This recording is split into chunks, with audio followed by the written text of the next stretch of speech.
Sí, sí. Perfecto. Perfecto, Martín. Perfecto. Perfecto, Eh, Martín.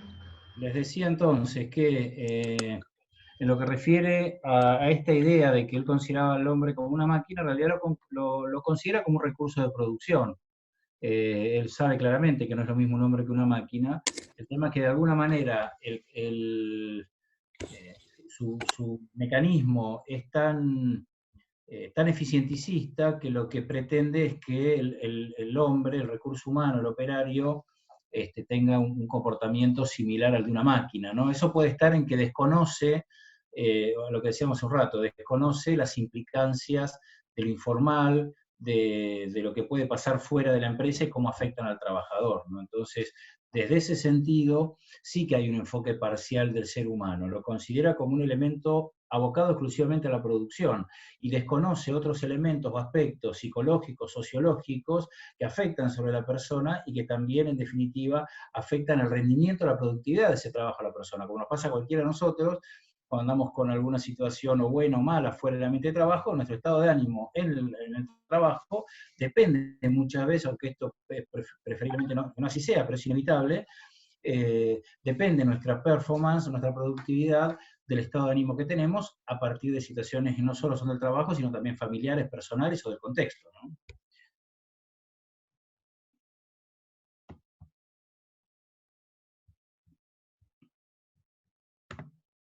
Pero sí, es cierto que hay ahí una crítica, ¿no? Algo de pensar en que él consideraba al ser humano como un recurso productivo, totalmente aislado de las cuestiones informales o las cuestiones sociales. ¿De acuerdo? Sí, sí, sí. ¿Algún otro aporte?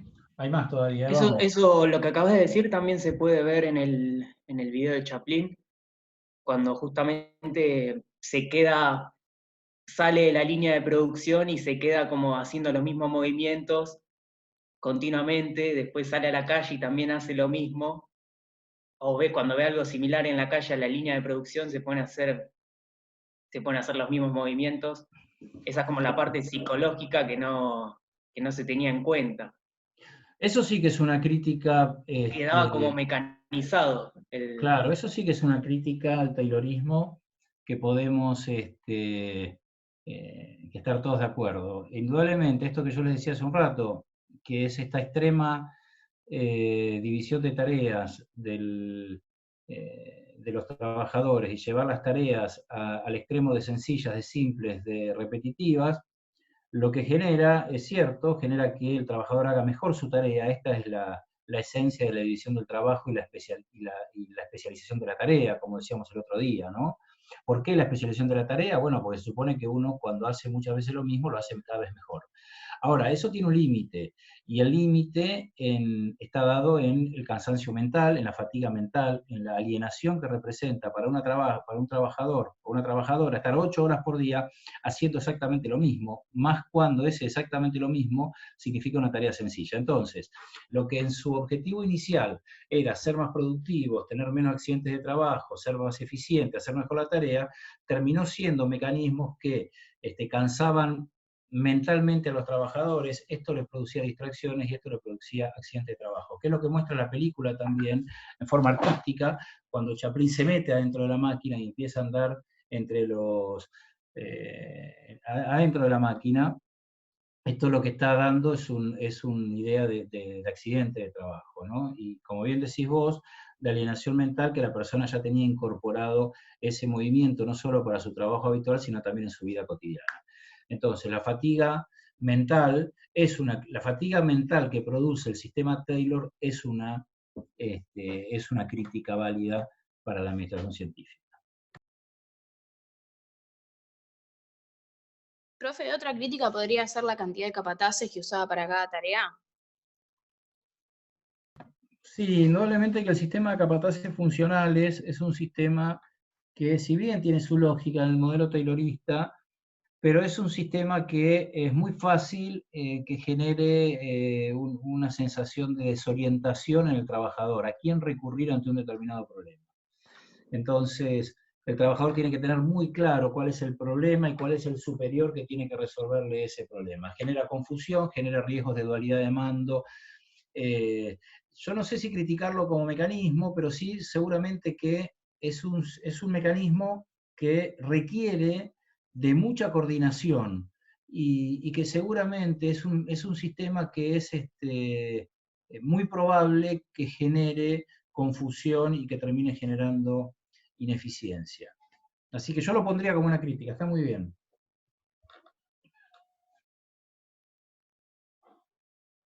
Acá tienen que tener algo en cuenta, que no lo dije, que lo digo ahora, un poco tarde, pero que nunca es tarde cuando la dicha es buena. En realidad, hay dos aspectos que tenemos que considerar. Uno es el sistema Taylor, como un sistema puro, generado por Taylor a partir de su experiencia. Y otra cosa es la aplicación y la implementación que hizo el empresariado, que hicieron los empresarios de ese sistema Taylor.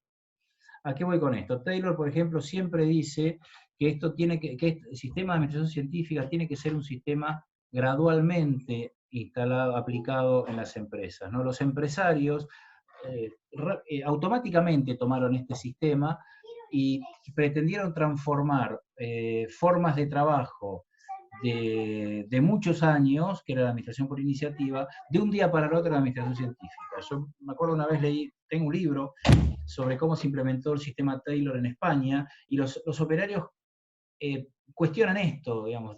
Se fueron a su casa un día, volvieron al día siguiente, y pretendía los empresarios que ellos de un día para otro se acostumbrasen a un nuevo sistema de administración científica que era muy distinto. Entonces, quizás lo de los capataces funcionales, por eso me acordé, es desde su concepción teórica, no es cuestionable, pero cuando lo llevan a la práctica, muestra muchísimas limitaciones. Por eso quizás la crítica es llevar a la práctica ese aporte de los capataces funcionales, es un proceso muy riesgoso. ¿Está bien? Y lo que pasó en España fue que lo quisieron implementar o sea, no gradualmente, como vos decís, ni no hicieron como un periodo de adaptación también. Eso es más o menos lo que quisiste decir. Fue implementado de manera rápida, quisieron implementar o lo implementaron de manera rápida y no con algún periodo de adaptación, Sí, no es que pasó en España. prueba. Sí, no es que pasó en España, pasó en todos lados. Digamos, yo tengo un libro de una empresa en España que tuvo esa experiencia. Pasó de un sistema de administración tradicional, pretendió pasar de un día para otro, literal, a un sistema de administración científica. Entonces esto generó un mal clima laboral, generó muchas consecuencias negativas para la empresa, ¿no? Lo que digo, lo pongo nada más como un ejemplo. Quédense con la idea general de que una cosa del sistema Taylor, explicado en un libro, en sus principios de la administración científica, en la cual Taylor, a partir de su experiencia en la empresa, lo vuelca a un libro, y otra cosa ocurrió cuando el empresario toma esos aportes de Taylor y los pretende transformar en un mecanismo en su empresa. Taylor siempre dijo, esto tiene que ser gradual. Muchos empresarios, la mayoría, no lo hicieron gradual. Entonces esto generó que el sistema Taylor tuviese los problemas que tuvo, que en definitiva terminó siendo un sistema muy cuestionado hasta incluso en las esferas políticas. Llegó a tener planteos legislativos de que se prohibiese el sistema Taylor como un sistema de producción, ¿no?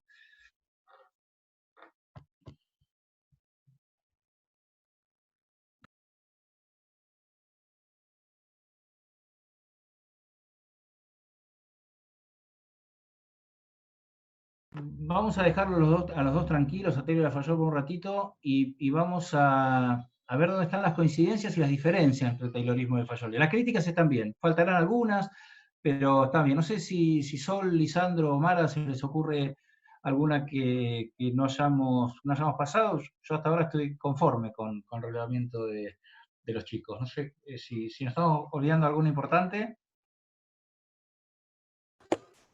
No, yo más o menos las estuve siguiendo y las más importantes están. Y me parece el extremo de Plin porque es bastante representativo. y sirve para esas comparaciones que a veces uno tiene que hacer. Es chiquito, dura 2 minutos, es bastante claro, así que me parece muy bueno el aporte.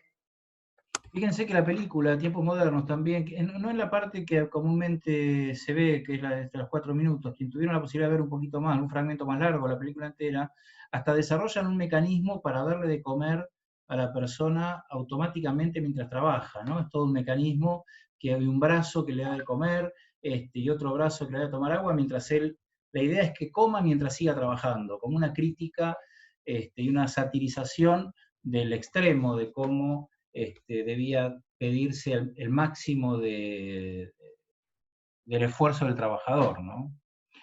¿Se animan algunas coincidencias o diferencias entre Taylor y Fayol? Acá también, mientras vimos Fayol y Taylor, fuimos tirando algunos tips de qué aportes eran diferentes uno con relación a otro. A ver qué pudieron captar o qué pudieron concluir de la lectura del tema.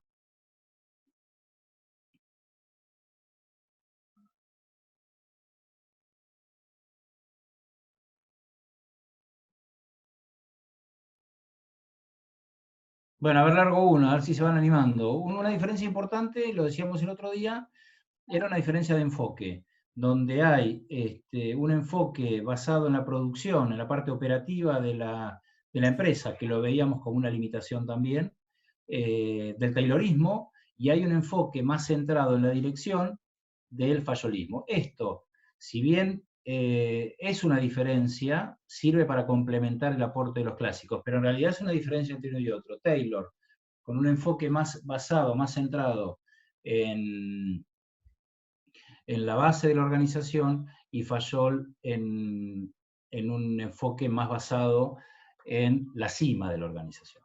¿Están de acuerdo? En la iniciativa también hay una diferencia. Muy bien, en la iniciativa hay una diferencia también, exacto. Parece que el enfoque de Fayol es más amplio en este sentido, enmarcar la necesidad de que los operarios participen en los procesos de planificación, mientras que lo de Taylor es más tajante, más marcado, la diferencia entre un sector que programa y un sector que solo ejecuta. Muy bien, eso vale también como diferencia. ¿Qué más?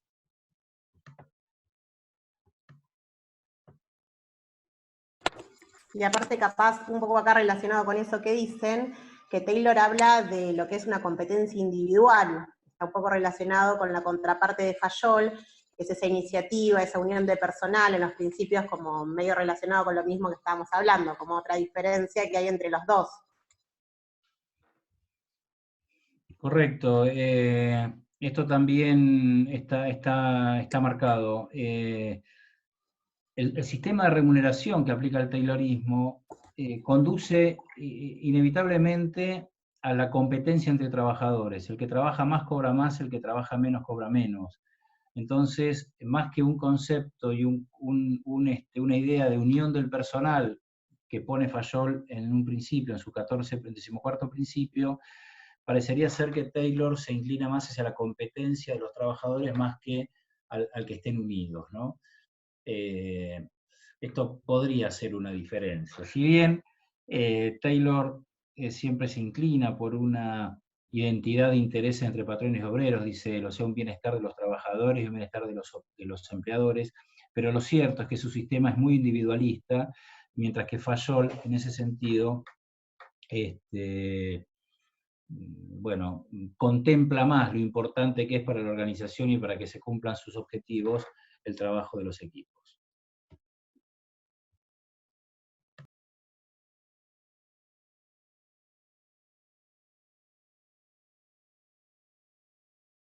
¿Algo más que se les ocurra?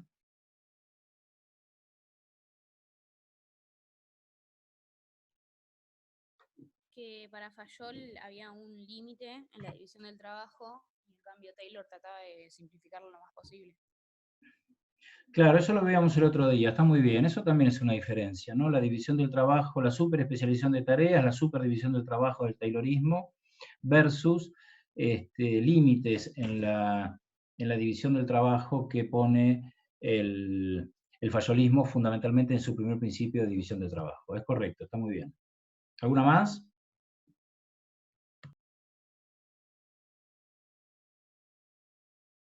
Bueno, el concepto de capataz funcional y la unidad de mando es una clara diferencia, la vimos también en la clase anterior y la marcamos. La unidad de mando fallolista es un jefe que le da órdenes a varios operarios, versus los capataces funcionales tayloristas, en donde un operario tiene como superior a más de una persona. Esto también hay una diferencia de enfoque, incluso es donde hace hincapié Fayol cuando habla del taylorismo, del sistema Taylor, ¿no? Que la duda que le genera es cómo implementar esos capataces funcionales tayloristas para Fayol, siendo que para Fayol el principio de unidad de mando es un principio inviolable de la eficiencia organizacional, ¿no? Entonces ahí hay también una diferencia.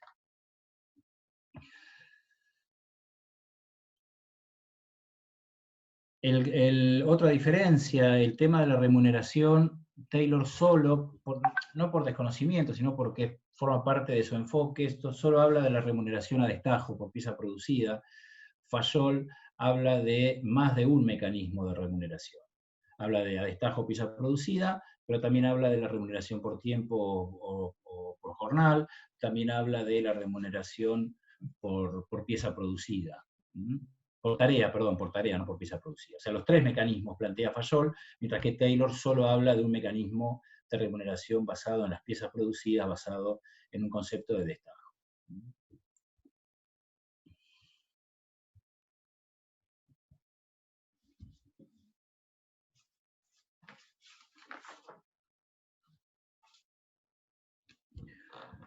Bueno, me parece que está completo. Solo para sumar alguna crítica más de época, ¿no? De uno de los autores, el concepto de homo economicus, esta idea de que el hombre lo motivaba el dinero. Esta era la idea que prevalecía en esa época. Entonces, el sistema Taylor, en realidad, se sostiene en la idea de que al hombre lo motiva el dinero.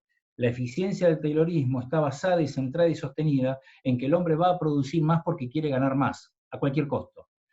Y esto es lo que veremos a partir del lunes, que se pone en duda con la aparición del Tomayo y la teoría de las relaciones humanas. No sé si quieren completar algo, chicos, Lisandro, Mara, Sol, y si por supuesto alguno de ustedes, los alumnos que estamos participando, si tienen alguna duda, algún otro aporte, con todo gusto. Capaz lo que yo veo que falta, que puede ser importante, es que Taylor, como dijimos, de una división tajante, lo que es un sector programador y un sector ejecutor. En cambio, Fayol habla de estas 6 funciones, donde todos tienen un poco de capacidades, pero bueno, se me fue la firmina, pero todos tienen, digamos, esas capacidades en distintas proporciones. Eso es como una diferencia también tajante que hay entre los dos. ¿Tenés el micrófono apagado, sí, Martín? Ahí estoy. Eso es una diferencia importante que no habíamos marcado, es cierto. Acuérdense que el taylorismo marca bien claramente la diferencia, lo voy buscando acá, en las recomendaciones técnicas en materia de división del trabajo, el taylorismo se inclina en una clara y marcada diferencia entre un sector que programa y un sector que ejecuta la tarea. Incluso es uno de sus cuartos principios. El cuarto principio del taylorismo, pero estoy buscando, distribuye equitativamente el trabajo y la responsabilidad entre el administrador y los obreros. La administración se responsabiliza por programar la tarea y controlarla, el operario por ejecutarla. Fayol, en el esquema del juego entre capacidades y funciones, lo que dice es que todas las personas que están en una organización tienen estas capacidades y funciones administrativas, técnicas, financieras, contables, de seguridad, comerciales. Pero las tiene en distinta proporción.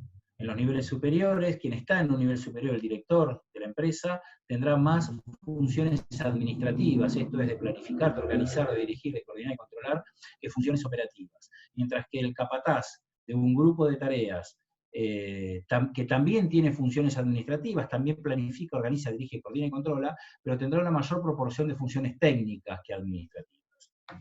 A ver, pensado en un ejemplo al hoy. El CEO, lo decíamos el otro día, el CEO de una empresa, el director hoy de una empresa, piensa en la planificación y la visión a futuro de toda la empresa.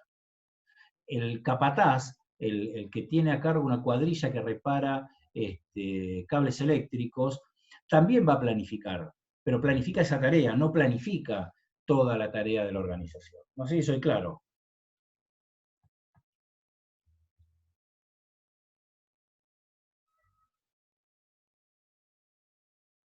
Sí, Bueno, Martín, ¿se entendió? bien, Sí, perfecto. sí. ¿Alguna otra cuestión que surja?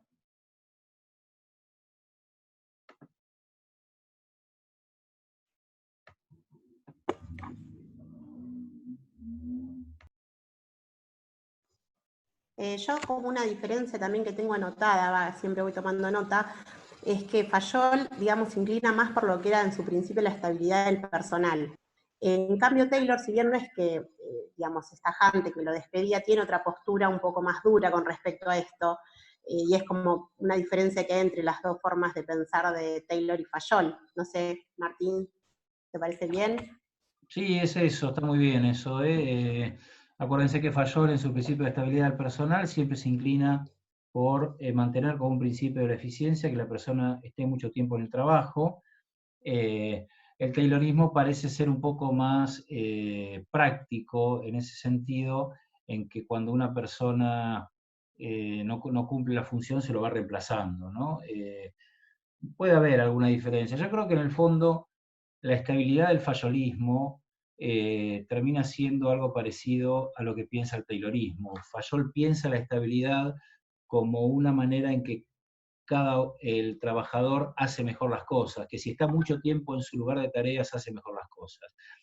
El taylorismo, si bien no lo dice de esta manera, pero conceptualmente piensa lo mismo, que la persona que es especialista en algo va a hacer cada vez mejor las cosas. Pero puede haber ahí una diferencia. Yo creo que más, repito, chicos, esto es importante que lo tengan claro.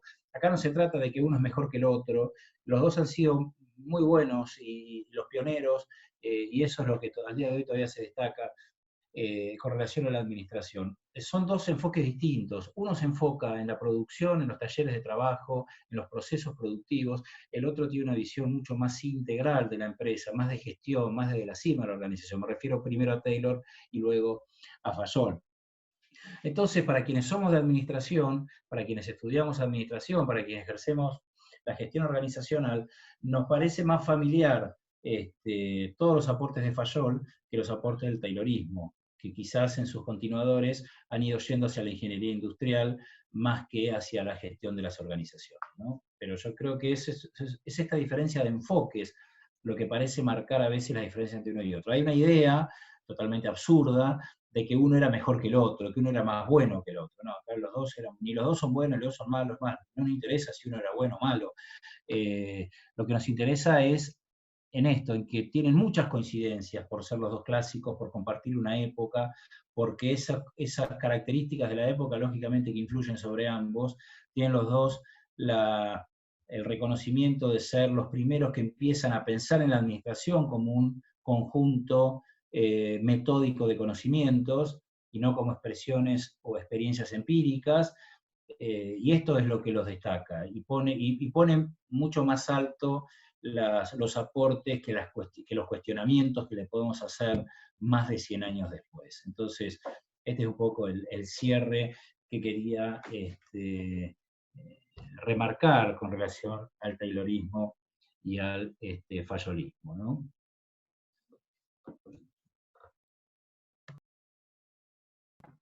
Bueno, el lunes a las 4 seguimos con la clase. Nos vamos a tomar los primeros 15 minutos para volver a explicar esto rápidamente, pensando en que hay algunos compañeros que les coincidía contabilidad. Nos llevará 20 minutos de la clase y después abordamos Elton Mayo y burocracia. Les pido por favor que lo lean, que lean básicamente los aportes de Elton Mayo, su experiencia de Hawthorne, y a partir de su experiencia cómo va cuestionando aquellos postulados que habían dominado los primeros 20 años del siglo XX, y también lean el aporte que hace Chavenato con relación al modelo burocrático de Max Weber, fundamentalmente la aplicación de ese modelo en las organizaciones. Solmar, Lisandro, no sé cómo estamos, si tienen previsto alguna otra actividad con los chicos. De mi parte... me doy por satisfecho. Sí, nosotros no, en realidad actividades no, pero queríamos comentarles algunas cosas como para recordar y que no nos olvidemos. Acuérdense que hoy termina el test de lectura, tienen tiempo hasta las 12 de la noche para terminarlo y entregarlo. Recuerden que a partir de mañana pueden ver las preguntas en las cuales se equivocaron, cuáles contestaron bien, que eso está bueno, pues es una retroalimentación que les da el test. Después, el domingo, también hasta las 12 de la noche, tienen tiempo para entregar el trabajo práctico de ARCOR. Acuérdense de entregarlo, por favor, al correo electrónico que les proponemos, que es una forma de organización. Eso por un lado. Después, importante, les proponemos, lo vamos a subir al campus mañana, les proponemos ver una película. Es una película, no es muy vieja, como los videos que ponemos, de tiempos modernos. Es una película que se llama El Fundador, o si no, Hambre de Poder, y cuenta la historia de McDonald's. Entonces, la propuso Lisandro, la vimos, nos pareció que estaba buena, que aportaba, que era entretenida, que servía como para verlo un rato y después poder trabajar un poco sobre las cosas que vemos en la materia. Les pedimos que vean la película, está por internet, está por Netflix, la pueden encontrar en varios lugares. Bueno, hablando de esto de Musimundo, ven, acá está una de las cosas que nosotros podemos acceder. Y nosotros mañana, o a más tarde el domingo, vamos a poner alguna consigna con respecto a esta película, para poder aplicar esto que dio Martín, de Taylor, de Fayol, y cosas que también la película habla mucho de los objetivos. Véanla, es muy interesante, está buena, no es pesada, es linda, es divertida, y es algo que conocemos, que es McDonald's. Así que la película se llama, la pueden encontrar como El Fundador o Hambre de Poder. Así que la ven, y nosotros a más tardar el domingo les vamos a estar proponiendo por el foro de trabajos prácticos, o en la parte de los trabajos prácticos donde colgamos de ARCOR, alguna actividad para realizar con la fecha de finalización. Eso por un lado. Después, la semana que viene ya lo propusimos y lo estamos cargando al campus. Va a haber otro test de lectura, como todas las semanas, pero este test de lectura va a ser un poco diferente, porque en vez de 10 preguntas van a ser 20, tranquilos, son sencillas, pero nos parece que este tema de Taylor, de Fayol, amerita poder, digamos, abordar más los conocimientos, entonces necesitamos tener una mayor retroalimentación de ustedes. Así que son 20 preguntas, el test de la semana que viene va a ser de escuelas y el de la otra también, y los dos van a tener la misma modalidad, van a ser 20 preguntas y van a tener un poco de más tiempo para realizarlo. Es importante que ustedes lo hagan también como una autoevaluación para ustedes, porque les sirve ver cómo están para la hora de rendir el parcial. Eso por un lado. Y después, el lunes, como les dijo Martín, hay clase, así que le vamos a mandar, ya pedimos que nos manden el link a la brevedad, en cuanto lo tenemos, lo subimos al campus, como venimos haciendo con todas las clases. Capaz que va a estar colgado el domingo o el lunes a la mañana, en cuanto lo tengamos, lo ponemos, así cada uno ya sabe cómo ingresar. Creo que no me olvido nada. Mara, Lisandro, ¿o me olvidé algo o está todo? Ah, sí, me olvidaba de esto. La clase, vamos a grabar seguramente una clase chiquitita de 15 minutos, así no utilizamos alguna, capaz para hacerle las devoluciones cuando lo tengamos del trabajo práctico de ARCOR. Porque nos parece capaz más sencillo poder hacer un power, contar las cosas que nos parecieron, digamos, el común denominador de errores, y capaz que hacemos una pequeña clase y la subimos al campus como venimos haciendo. Eso se los vamos a decir en el transcurso de la semana. Bueno, de mi lado ya está bien, no sé, Martín, Mara, Lisandro. Yo quería hacer un comentario, Sol, chicos, buenas tardes, que vi en las otras clases que por ahí hacen muchas consultas por el chat. Y me parece a mí que estaría mejor que hagan como se llevó a cabo esta clase, de participar un poquitito más, porque hay veces que lo leemos tarde y quedan las consultas retrasadas. Entonces, para mí es no tengan vergüenza, hablen tranquilos, pregúntenle todo lo que tiene que, todas las dudas que se les genera a Martín, que las contesta todo. Dirás vos, Martín, si cualquier cosa, algo distinto, pero también. Ahora estoy viendo que están preguntando por la fecha de los parciales, Sol. Si Exactamente. sabemos... Si siguen las mismas fechas de los parciales, están preguntando los chicos. Bueno, ahí yo adhiero a la inquietud que les transmite Lisandro. Tienen ahí una manito que tienen que accionarla y ahí nosotros nos damos cuenta que están están queriendo hacer una pregunta. El chat tiene un asincronismo que a veces cuando lo vemos ya pasó el tema. No tengan ninguna barrera en accionar la mano y preguntar todo lo que necesiten, como lo hacemos en las clases presenciales. Con relación a la fecha de los parciales, hasta ahora creo que era el 20 de abril, ¿no? Ahí no tengo nada. A ver si alguno de los chicos que preguntó.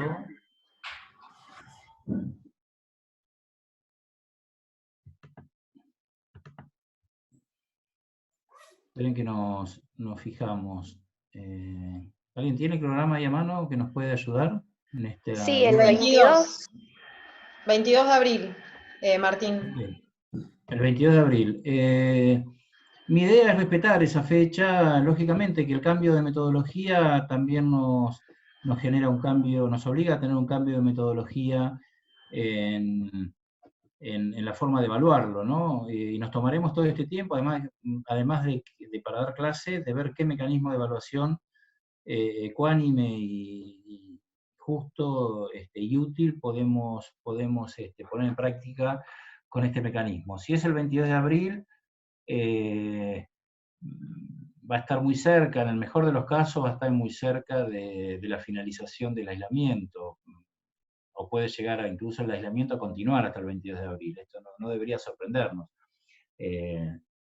Y si el aislamiento pasa de ser general a algunas actividades, yo creo que lo que es los lugares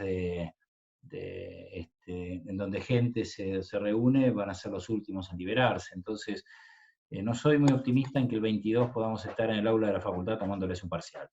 Pero si no es así, seguramente estaremos evaluándolos de alguna otra manera.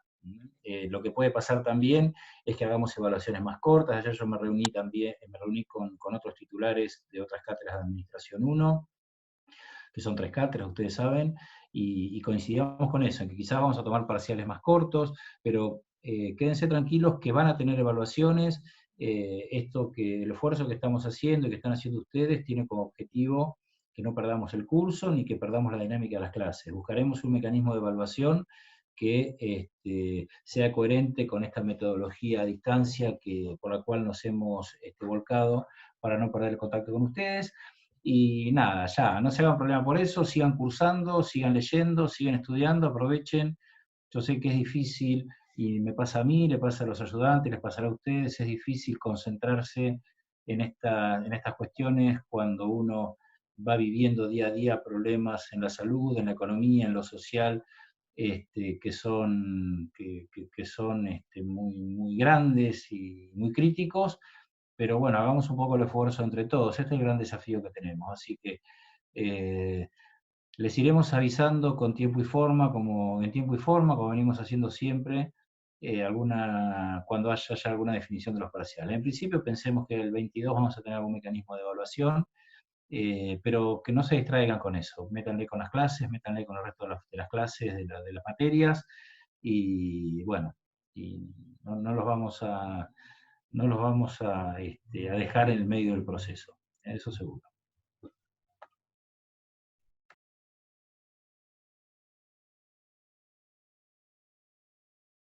¿Alguna otra duda que hayan visto en el chat? No, hoy vino bastante tranquilo, con todos los problemas que tuvimos, vino tranquilo. Si es así, entonces nos vemos el lunes, si les parece, bueno, decir que tengan un buen fin de semana en este contexto, me parece que es una frase que es un sinsentido, así que nos vemos el lunes. Chao, nos vemos. Chao, adiós. Chao chicos, nos vemos el lunes. Chao, nos vemos. Hasta el lunes. Chao.